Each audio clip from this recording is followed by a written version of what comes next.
Going into January, you probably already know this, is a time of transitions. We're wrapping up 2023, we're looking back to see what we've learned, what we've accomplished, and we're grieving what we've lost. But it's also a time to look forward. What do we want to accomplish in 2024? What are our priorities, our dreams? Do we want to make changes, or do we want to keep doing the things that have worked? If there's a time that we are giving serious thought to the past and the future, it's probably on New Year's Eve, or when our city has just been destroyed by a foreign army. What Greg read was spoken almost 600 years before Jesus, and King Nebuchadnezzar of Babylon was at the gates of Jerusalem. To the people inside, it was the end of a long period of decline and chaos. Their past was a string of broken promises and injustice. Then out of the blue, a prophet was talking about a whole new beginning, a future. So introducing Jeremiah. This guy's often called the weeping prophet. He whined, and he cried, and he sniveled, and he threatened to quit, and he tried to quit. He constantly harped on all the evil in Israel, especially their refusal to pay attention to the widows, the orphans, the immigrants, and everybody who stood on the edges of society. And for 40 years, he went on and spoke words that the people really didn't want to hear, and it didn't go over very well. And as a result, he ended up alone, friendless, imprisoned, the butt of jokes, and multiple indignities. Almost to the very end, Jeremiah's message had been warning and threats, and then just when things are hitting rock bottom, he changed his tune. He insisted there is hope. A new Israel can rise out of the ruins of the past and become heir to all those ancient promises that God made. God wasn't giving up on them.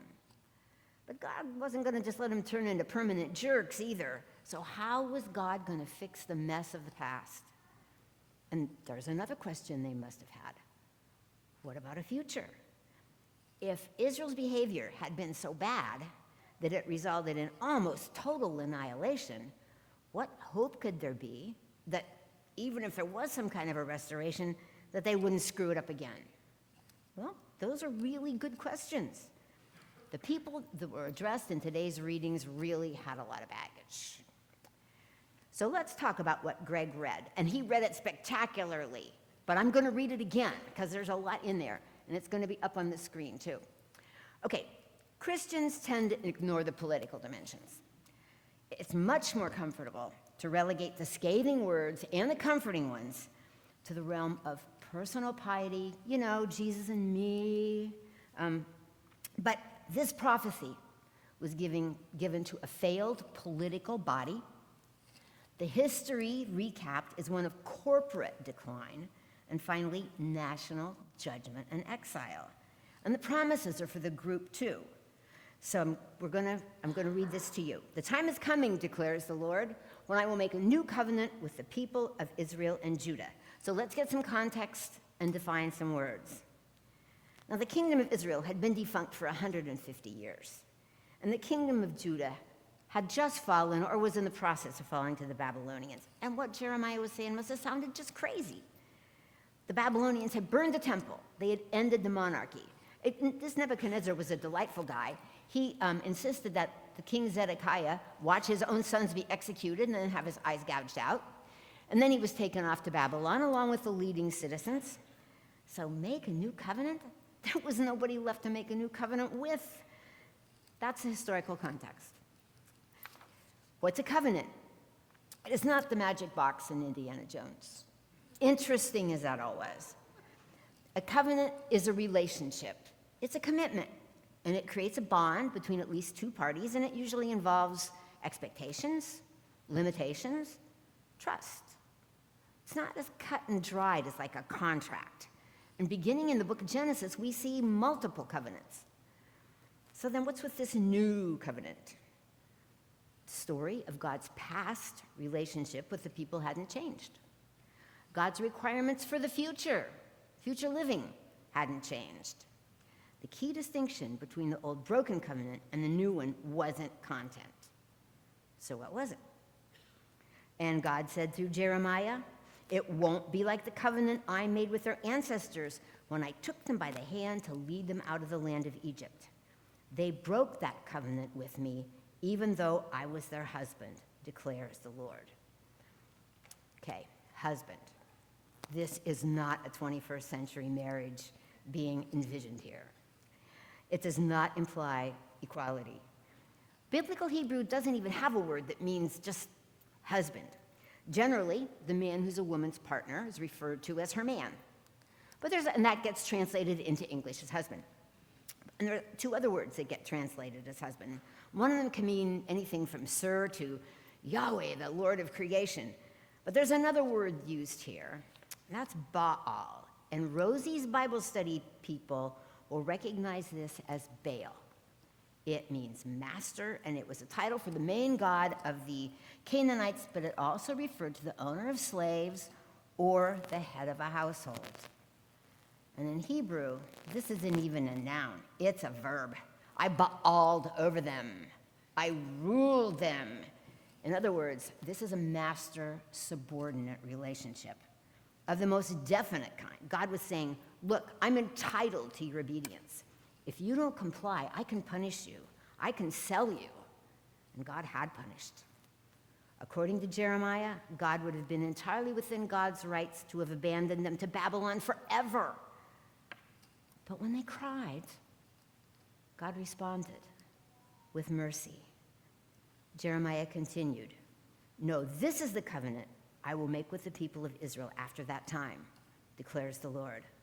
I will put my instructions within them on their hearts. I will be their God, and they will be my people." Now, previously, the people had been told it was up to them to get God's instructions into their hearts, and it hadn't gone so well. So now, God was going to do it for them. Now, don't go all warm and fuzzy on me here about writing it on their hearts. This is not warm and fuzzy. The heart was not the seat of emotions for ancient Hebrew speakers. Folks, that was the bowels. The bowels were the seat of emotions to Hebrew-speaking people. So just think of the ruined love songs. Burning bowels, achy, breaky bowels, and you can go on and on.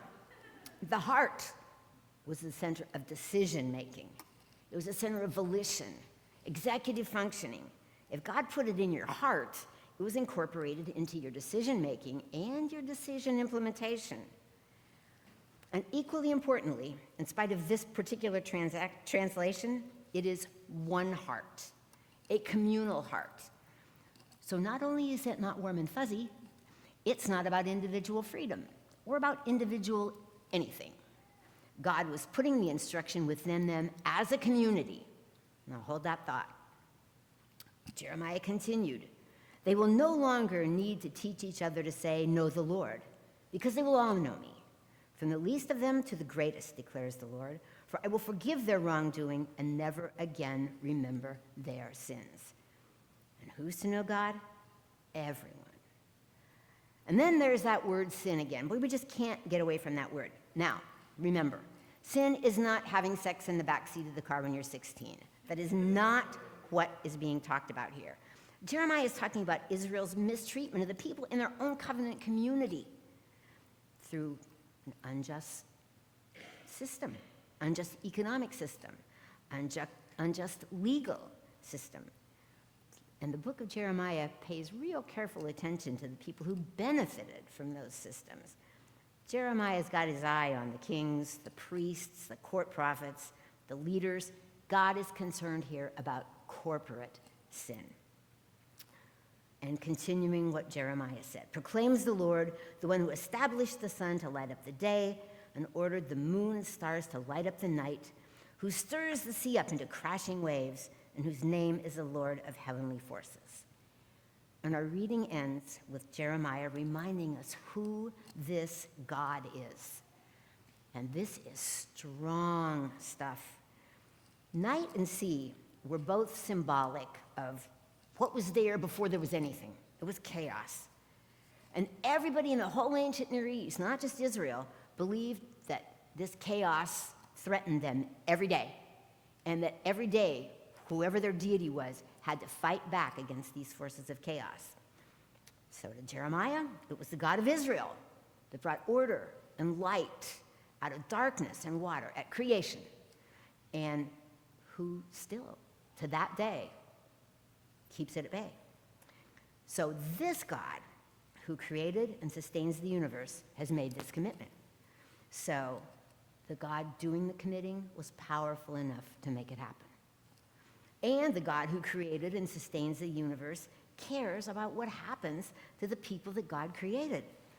There will be accountability, there will be discipline, but in the end, the love of God will win out. There will be grace. So what? Let's see what this has got to do with us. Going into New Year's Eve, let's try to get rid of some of our own baggage. First, though, before we get to that, Jeremiah did not do his own tradition any favors when he came up with this language of Old and New Covenants. The church has been real quick to insist that God abandoned the Jewish people after Jesus. And we have to stay vigilant against the dangers of anti-Semitism, anti-Judaism that lurks behind Christian appropriation of Jeremiah's promise, or any promises in the First Testament. Because the First Testament has multiple divine human covenants, and they coexist. They don't replace each other. The emphasis in Jeremiah is on hope for the future. It's not about contempt for the past. So the big link between the Old and the New Covenant is the F word. Forgiveness. Something necessary if the relationship was going to be restored. But the sins that are forgiven are those of kingdoms, and the new covenant is to be made with political bodies, the houses of Israel and Judah. Now, God wasn't just acting on impulse. God was acting what had always been true. A few verses before what Greg read for us, God had said to Israel and Judah, I have loved you with a love that lasts forever. And so with unfailing love, I have drawn you to myself. But it hadn't seemed to matter to them. So if anyone was going to change, it would have to be God. God would have to let go of the past pain, the past hurt, the past rejection. God would have to forgive the past. Now, this seems crazy. This doesn't sound like the God of the Old Testament, the boogeyman. But who's the giver here? Who backed down and offered restoration? It's God. God was stuck. The creator of the universe, the all-powerful, loved the people who were so unfaithful, and God wouldn't let them go. Just like after other times in the Bible when God figured out that people hadn't changed, God realized if there was going to be a relationship, God was going to have to do it. So God made the move that made the relationship possible. Past, dealt with. We're good to go.